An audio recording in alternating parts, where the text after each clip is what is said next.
what you. Probably it's one of the newer ones. I'd like to call this meeting of the Ellsworth Planning Board to order, August 7th, 2019. With us this evening, may we introduce ourselves, please? Dave Burks. Nelson Deal. John Fink. Lisa Inman. Rick Riles. Roger Lassard. Now, next item of business is adoption of the minutes from the meeting of July 10th. Is someone prepared with a motion regarding the minutes? So moved. Whatever you said. Thank you. Whatever I said, no. Well, yeah, for this time. Is there a second, please? Second. Thank you. Are there any additions or corrections to the minutes? Hearing none, all in favor of adopting the minutes? Thank you. Next item of business, item 3, revision to an approved subdivision titled Joy Woods, Plan File 44-52 for Puzzell Rentals, LLC. The proposal is to increase the size of Lot 3 in the subdivision, located at 17 Carriage Road, tax map 26, Lot 1-3, by decreasing the size of the abutting Lot 7B, tax map 26, Lot 1-6. Lot 3 would increase to 1.9 acres in size, while abutting Lot 7B would decrease to 1.25 acres. All the subject property is in the urban zone. Is someone representing the applicant, please? Stephen Salisbury. Thanks, John. So the planning board over the last several years has amended this subdivision development a few times. Tonight we're focusing just on expanding Lot 3, adding a third of an acre or so to Lot 3, taking it away from one of the pieces of 7B. For some reason there's 2 7Bs on this plan. I did not create this plan originally. I can't take credit for that. We could officially grant you credit if you like. Oh, that's fine. My name's on this one, I'm afraid, but. So it's as simple as that. There's town water and sewer here, so in my opinion, we need to worry about soil suitability or water supply. And we'll get into more details about stormwater drainage and things like that on the next application for the development of Lot 3.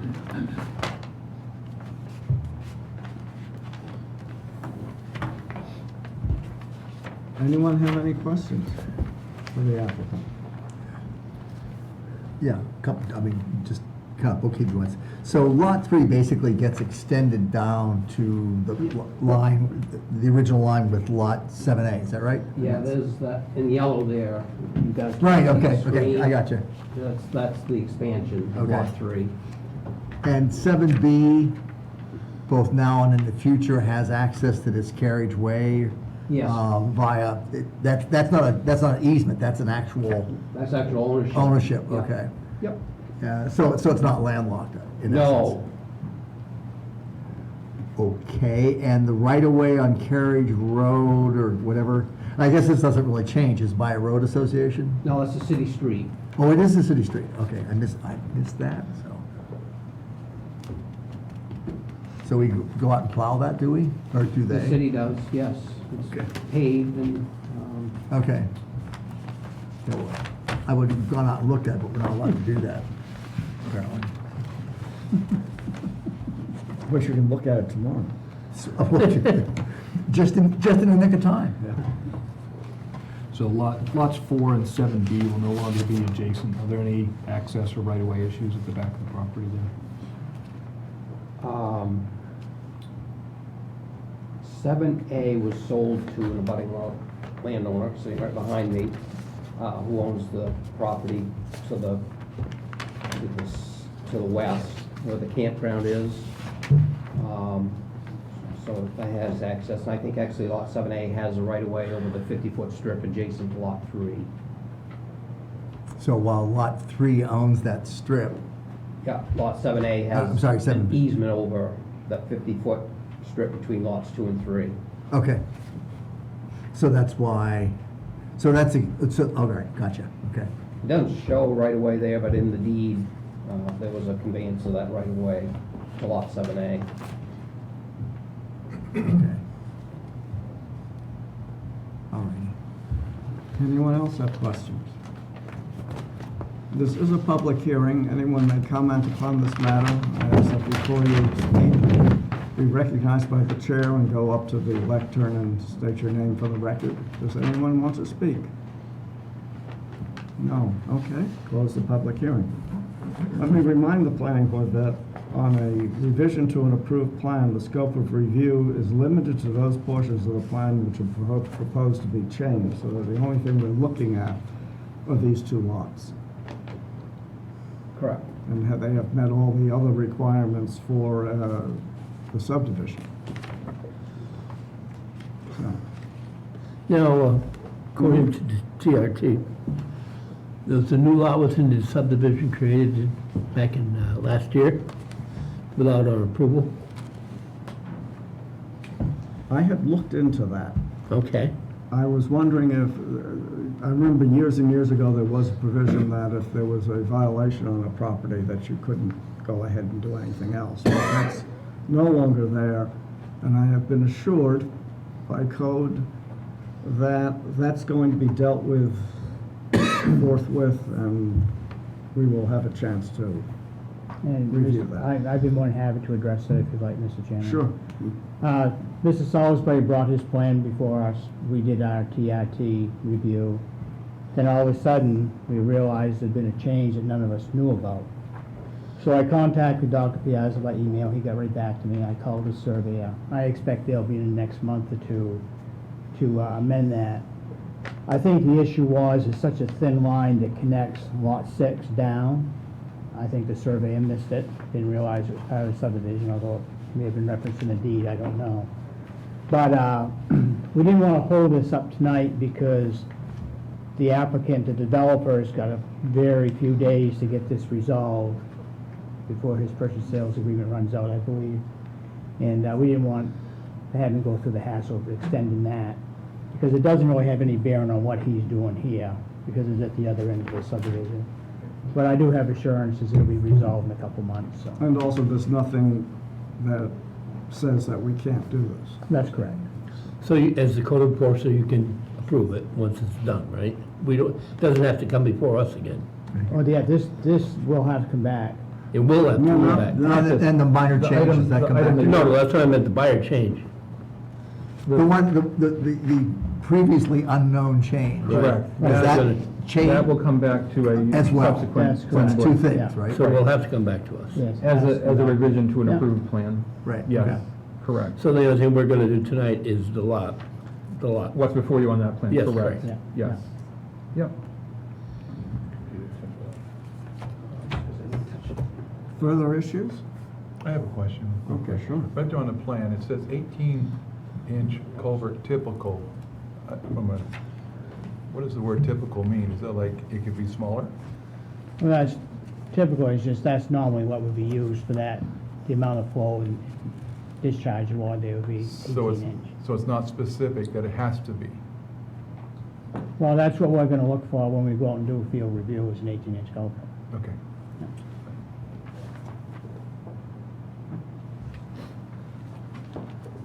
If the planning board is finished with questions, is anyone ready with a motion? Well, don't jump all in at once. Okay, in that case, with respect to the revision to an approved subdivision titled Joy Woods, and I'll let you fill out the rest of that in the minutes. The planning board approves the application. It meets the requirements of the ordinance. And that's it. Is there a second? Second? Any discussion? All in favor, please? Okay, you can go home. No, Not quite. okay. We just want you to spend more time with us now that Oh, you're yeah, back. sure. The Red Sox are done for the year, so why not? Hey, you could be a Pirates fan, so I'm just Oh, I saying. could. Do you wish to apply for a Pirates fandom? No. That's National League. The next item of business, preliminary plan review for a major site use development and major subdivision titled Buzzell Woods for Jeff Buzzell. The proposal is to build two 6-unit, one-story apartment buildings for a total of 12 residential units, with each building 5,420 square feet in size, and two 2-unit storage buildings for a total of 4 storage units, with each building 576 square feet in size, on a 1.9-acre parcel of land at 17 Carriage Road, tax map 26, lot 1-3. The subject property is in the urban zone. Is someone representing the applicant, please? Stephen Salisbury and Jim Kaiser. I'm just the pretty face. He's the one that knows more about it than I do. So will one of you please tell us about Oh, it? yeah, well, I can do that. I can do that. We've got a proposal for two residential apartment buildings, 6 units each, and 2 accessory garages for storage. Maybe for the tenants, maybe for outside storage, but in each garage we'll have 2 bays within that. Thus the reason I've labeled units A and B on the garages, provide an opportunity to lease those out to others.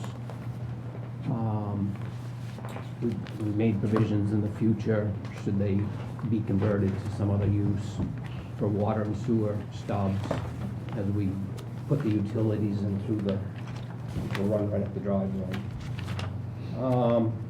The snow storage will be on the back end of the parking lot primarily. And a little bit also between there'll be some additional snow storage space. Lighting is provided strictly off the buildings under our proposal, with no poles in the driveway for lights. We feel we can adequately light the ingress and egress of the apartments and the parking lot. As I said earlier, the facility will be serviced by city water and sewer.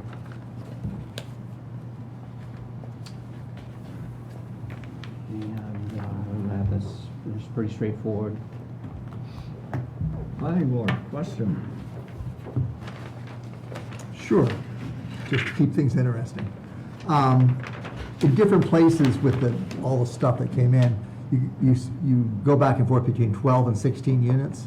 Yeah, there's gonna be, well, 16 units for lease, because, I see 12. yeah, but I explained we're gonna split the garage into 2 separate units, so potentially Jeff could have 16 different leases up there on that property.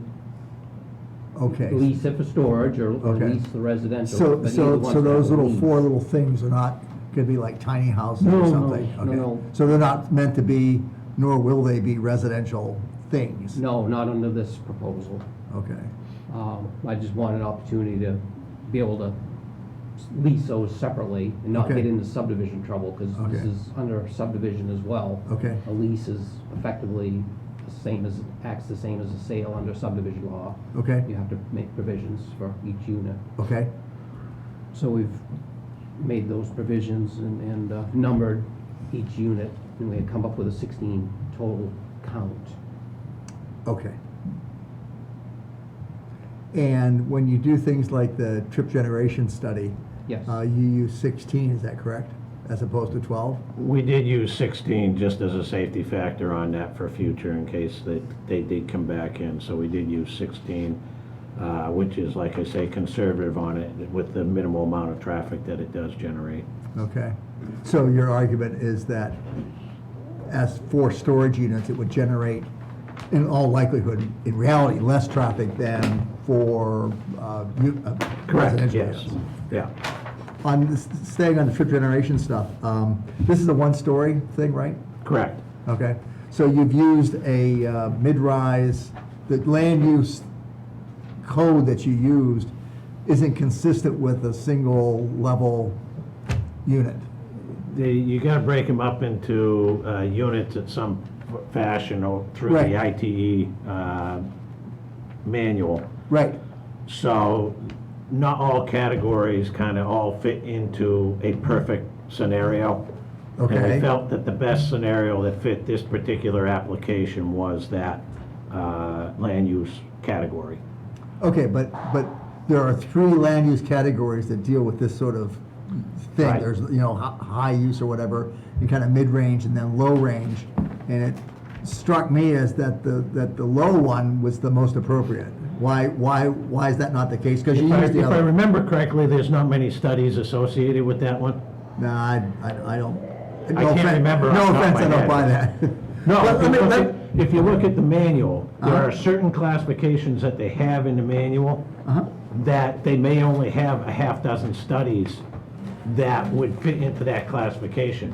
Other studies may have a couple hundred associated with them. Okay, So when you get into one that has very few studies on it, the criteria, the best fit curves that they put towards those don't always provide real good fit for the data that they have. okay, So I tend to take it and look at ones that are a good fit and also have enough data that you can get an accurate or a fairly good regression analysis fit. for okay. The data. number of studies that were used for land use 221, which is what you used, is 27. The number of studies for the low rise is 29. I'd have to look, if you got the data there, you can I probably. do, actually, as it turns Tell me out. the difference in what their peak generation. Well, and that's the interesting thing, okay? I really think that you should have used low rise, because it is low rise, okay? At the same time, that actually would give you fewer trips. So this is a cautionary note to make sure that you're using the right one. I like the idea, to be perfectly frank, of looking at, how many studies there were and stuff like that, but Yeah. that doesn't really make a difference here.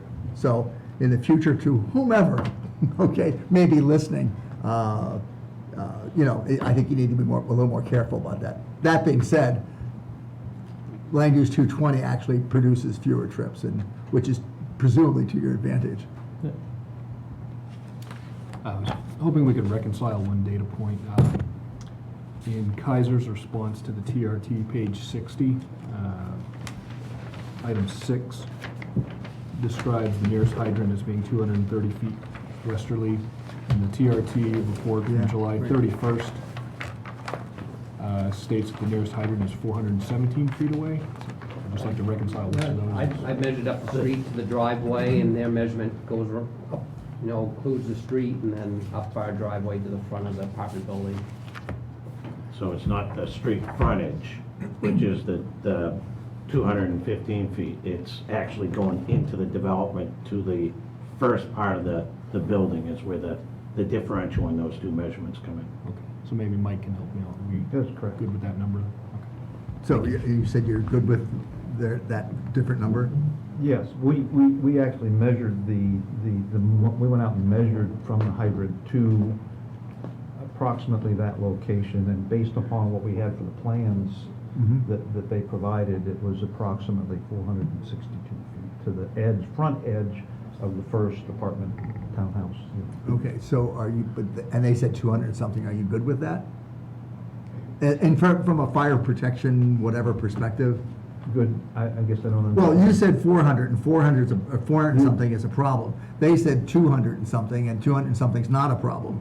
So my question is, are you good with their number? No. Aha. There's still some discussion that we're going through Okay. related to the particular code utilization on these buildings. So once that gets determined, then we can further refine whether the 400 number is acceptable versus a different number. And y'all will have this resolved by We hope. final review time? Correct. Yes, because it need to be on the plans. Yep. And so it behooves you guys to agree. We're working on it. Yep. Well, good luck with that. Any other questions? Yeah, the drainage plan, I see there's a detention pond to the one side, one end, okay? And the argument is that most of the water that comes off the building in the parking lot, in fact, goes to that detention pond and then where it's held and released slowly or whatever. Is that Correct. correct? Okay. Yeah. So let's take the far end, like units 10A, 10B. It would appear to me that the water that comes off the building there just would drain off into the adjacent property, or is that incorrect? And I don't see it This is a- sloping. This is just a gable roof. Okay. So the roof parts in the center, as we shown on the Okay. watershed maps. So everything coming off the front of that would basically drain down on the front of the building and go into that detention basin. Anything draining off the rear of the building Right. goes into that drip edge stone area. And that takes care of And that filtrates out slowly through the detail that we have on Okay. that. And So- is that kind of like a French drain or something? Correct. And Yeah. that actually drains, does that drain towards the detention pond also? It drains, no, actually, no, both of them actually drain outside the detention area. Okay, so they're kind of like their own little, in a way, They're kind their of own their little own mini slope. detention Yeah. things. Yeah. So that the drainage to the adjacent property is no big deal in the end. Right. They basically store water in the stone area and then filter it through a gravel, sandy material before it enters the Okay. drainage pipe. But, and the real point is that it's not really hitting that slope and going, Correct. just right It's a into very the- slow Okay. percolation out. and there is a trailer on the site now, is that right? Because on some Correct. maps there was a trailer, and I think I saw some message that was, or Yeah. message, Yes. a note that was gonna be removed or whatever. It'll be gone. Okay, all right. So that doesn't affect, in essence, anything? No. Okay. And in the analysis, we actually took it back before that trailer was on there.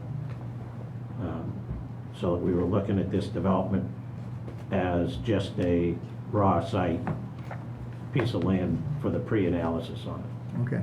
And the Alexander Way, which is the name of the little thing you got going on the center, that goes out to Carriage Road, which again is the, from last time, is the public road? This is a public road, correct? Okay.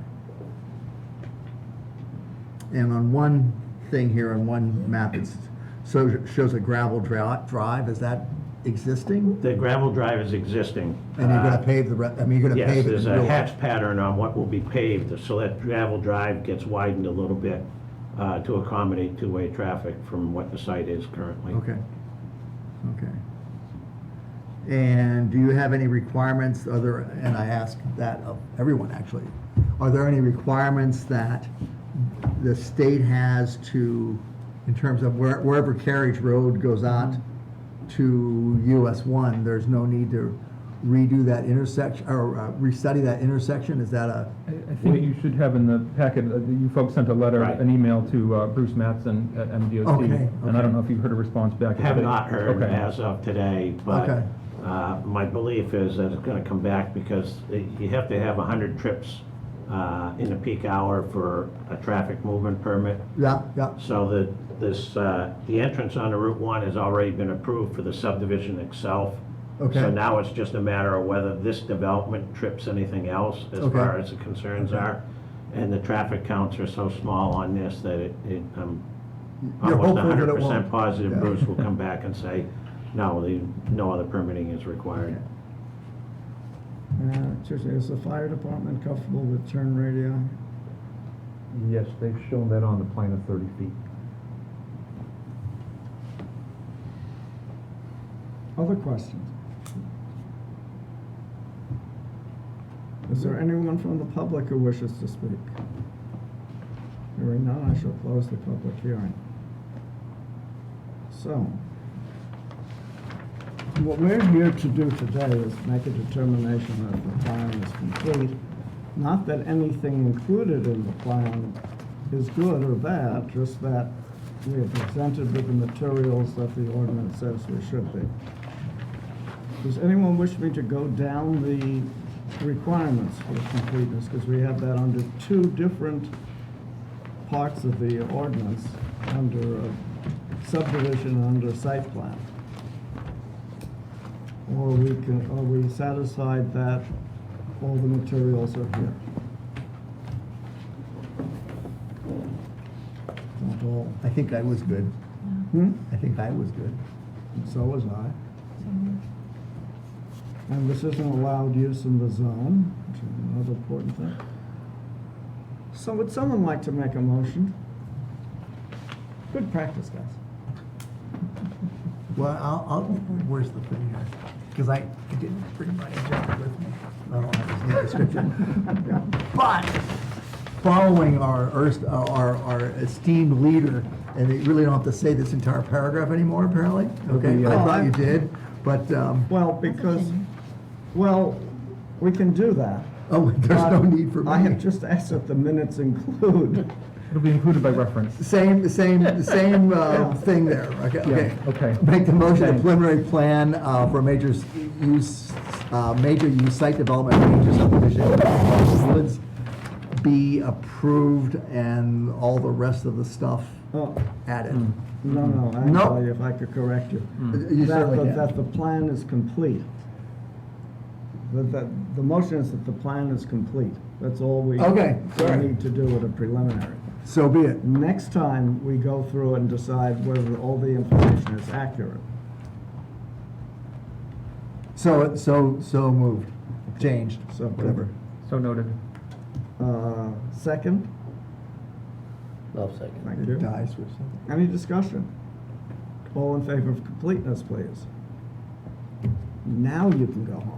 Wait, well, they can. I have a Yes. question on other stuff. Oh, well then, but they're not gonna answer it. No, they don't have to. They can go home, do whatever, or chime in, you know. We should keep You should keep the Buzzell Woods application. the plastic bound Yeah. with spiral cone binding there, yeah.